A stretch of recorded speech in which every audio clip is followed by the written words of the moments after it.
gives us a right by His grace, and also has a full, or out of full love which He has on these people who ask for filial adoption, He gives a right of love also, and by that, what is He doing? He is making us co-heirs with Christ.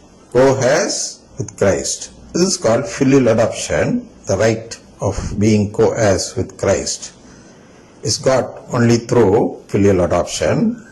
The worthy of obtaining the promised inheritance of eternal life. The worthy means the worthiness, that is the true merit, gives us a worthiness of obtaining this promised inheritance of eternal life, of course, which is this filial adoption. The merits of our good works, what is this called? Just now I explained to you what is true merit. The merit is, of course, making this agreement with God, the third A. And the more we make this agreement, the more we receive the sacraments given in the Holy Catholic Church. We are doing this work, the good works. So the merit of it are gifts of divine goodness. See? He sees it. God, according to God, this is called goodness. Knowing good and evil and all we saw yesterday.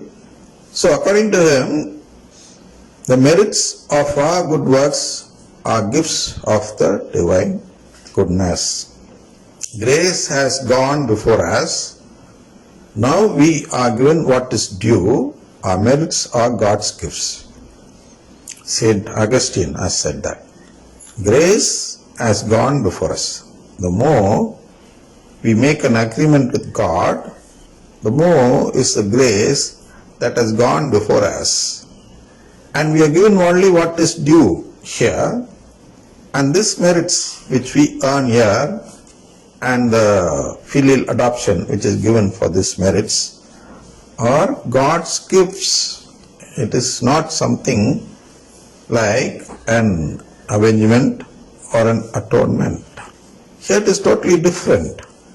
God gives this as a gift to us on the judgment day, and to make Himself eligible to give this gift only, Jesus was sent to this world to assume human nature and then to make us all gods. That's what we saw in CCC 460. He was sent here. Even in CCC 1, we saw that Jesus was sent here for this purpose, to bring all men into the unity of His family, the church. What we saw. So to do this act, He has to prove Himself as a full human being.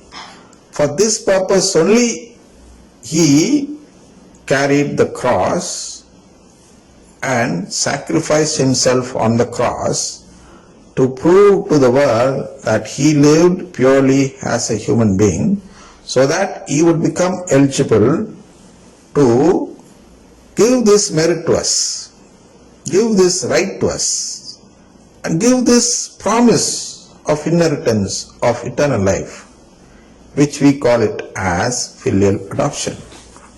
So now we'll go to CCC 654 to see or elaborate on what we just saw.